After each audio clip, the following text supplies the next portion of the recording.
Next, Liverpool are the focus as they head to the Etihad. Can they build on their wins over Aston Villa and Real Madrid?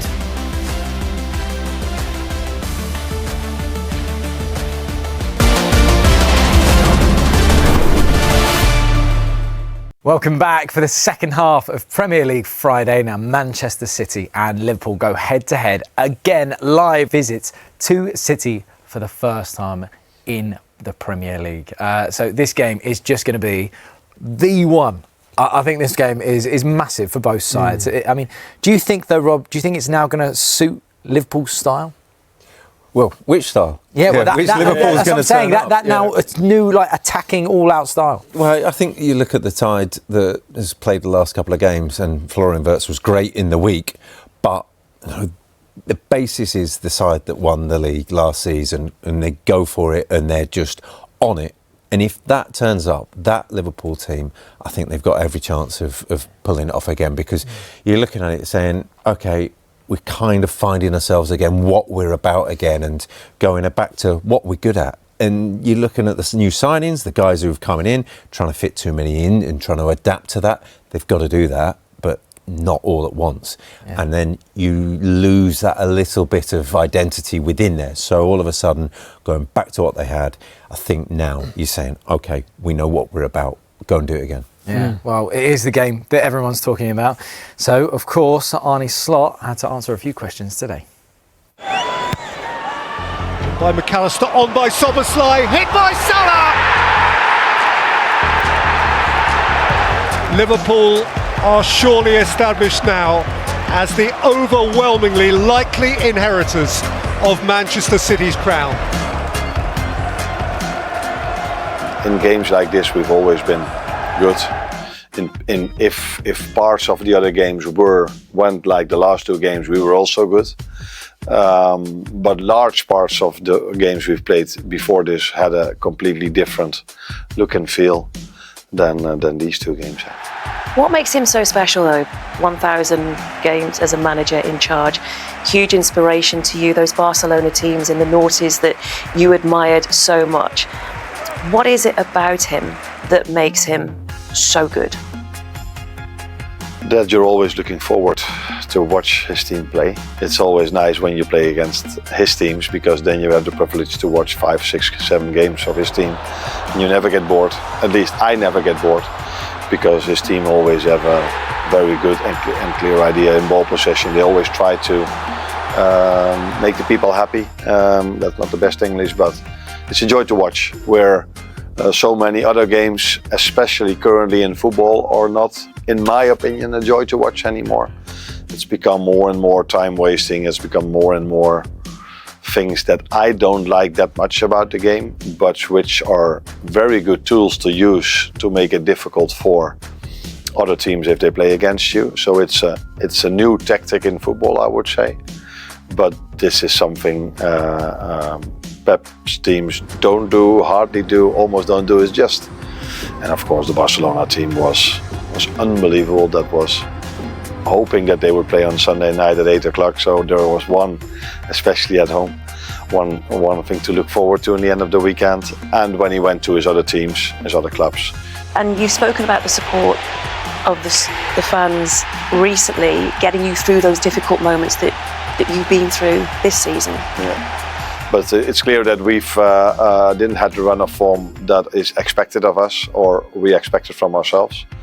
So yeah, then it's always a bit harder, and that's why I was so happy that we also had a few home games, because in that run of form there was only one home game, and that was Manchester United, which till today I found we lost that game mainly because we were unlucky.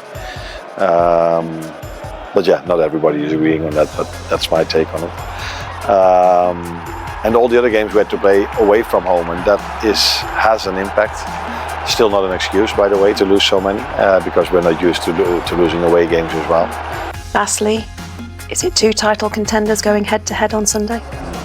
At this moment of time, it's not for me about looking at the league table. It's just trying to win as many games as you can, and give yourself the best position you can be in. And definitely two very good teams are going to play against each other. And what the future will bring, we will see. Good luck on Sunday. Thank you. Thank you. A big thanks to Juliet Ferrington for that with Arne Slot. Steve, it's interesting what you said there. Do you believe him about it? Now's not a time to look at the league table? Do you think he won't be doing it? No, I think he will. The performances have been 100% better in the last few games, individually and collectively. And the change of personnel, certainly in the full-back areas where I think they've probably undervalued how much they would have lost Trent and how important he was. I thought Bradley that come on that's done really well in the last two games, especially in midweek against Real Madrid has been superb. But it definitely looks like a different Liverpool mentality. It is funny that they went out, they spent all the money, brought players like Kirkes in, but in the last two, Andy Robertson's recall kind of feels like a rebirth for the team. Yeah.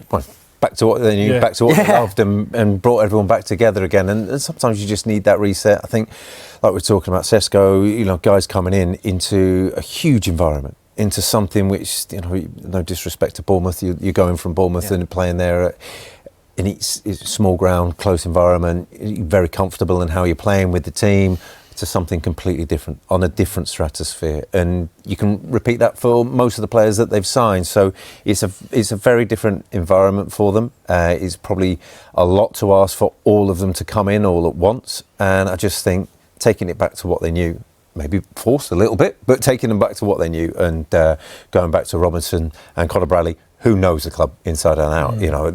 That's one thing, it's in his heart. And so you're looking at a team there, all of a sudden they go, well, we know what we're about. Yeah, one player that finally looks like maybe Slot has found his position, Florian Wirtz. He's been putting him out on that left wing, kind of moving into that 10 role for the last couple of times now, and he looks better, Steve. Looks more comfortable, doesn't he? Yeah, it looks much more comfortable. Exactly, and I think a big basis of that was Liverpool getting his teammates getting him the ball in the right areas, and then again it's adapting to the Premier League.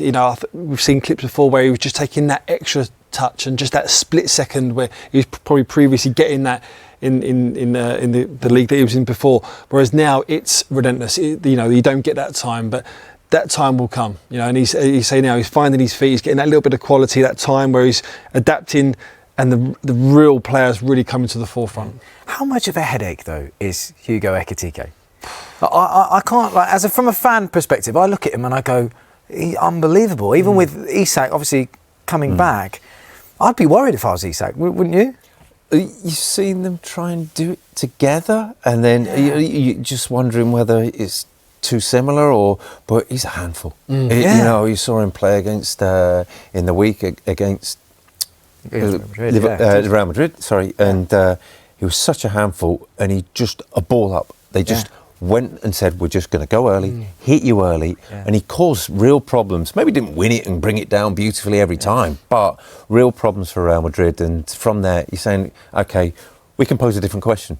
We can do something a little bit different from the back. So I think, look, it's a brilliant position for Arne Slot to come back in, but when Isak's fully back fit and firing, then you get a different question. Yeah, well, Liverpool may have turned a corner as a team with wins over Aston Villa and then Real Madrid, but one player who has performed consistently well all season, and that person is Dominic Szoboszlai. We asked that to go Pythagoras in boots to take a look at whether Liverpool's talisman is once again their number 8.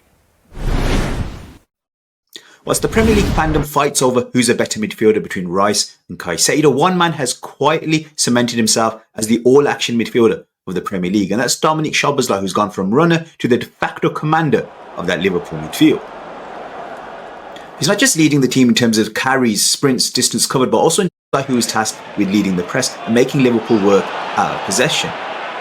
But where Szoboszlai is really growing in influence is in possession. He's amongst the league leaders in terms of touches, passes in the opposition half, getting shots off as well, and also laying on chances for other teammates. Across all midfield facets, Szoboszlai is amongst the league's best midfielders.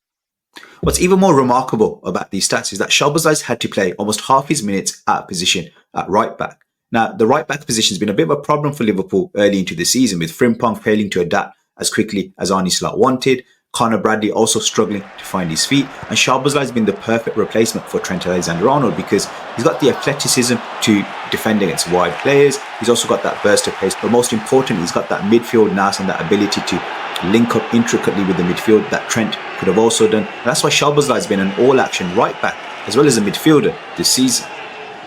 What's scary is that we might just be scratching the surface of Szoboszlai's potential. He's just turned 25, and for Leipzig he was more of a facilitator in wide areas. Likewise for Liverpool, more of a runner down that right half space last season. This season we're beginning to see him a lot more influential in central regions, a lot more involved in the build-up phase in advanced central regions, which is more like his role for Hungary, where he's the talisman, he's the number 10 of the side. And he's also beginning to showcase his set-piece ability. What we haven't quite seen is those rocket shots that we saw from him in the Bundesliga. In summary, Szoboszlai is fast becoming the action man of the Premier League, and he's only just getting started. He's a brilliant player. Yeah. I think for me, as a even as an Arsenal fan watching him, he's a player I'm jealous that Liverpool have him with Ryan Gravenberch. But how important is he to Liverpool this season? He's been their go-to man this season. He's been their most consistent performer week in, week out from day one. And he's taken it upon his shoulders. The first 5 games when they won all 5 games, but they didn't play well.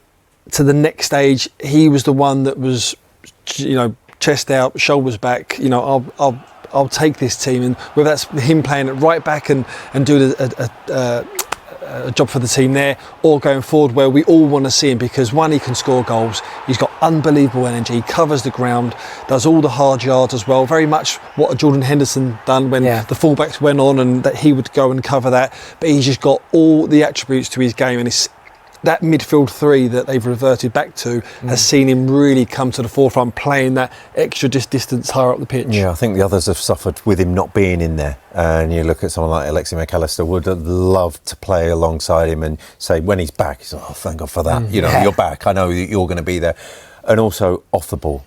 We just touched on it there, but is the trigger for going, for pressing. Yeah. That's a key thing. If you've got that guy who's clearly an intelligent footballer who reads the passes, reads the shape, reads the opposition and goes, I'm going, you're coming with me. And you've got that reassurance that this first step is a step forwards, not a tentative sort of half step, half backwards as a team.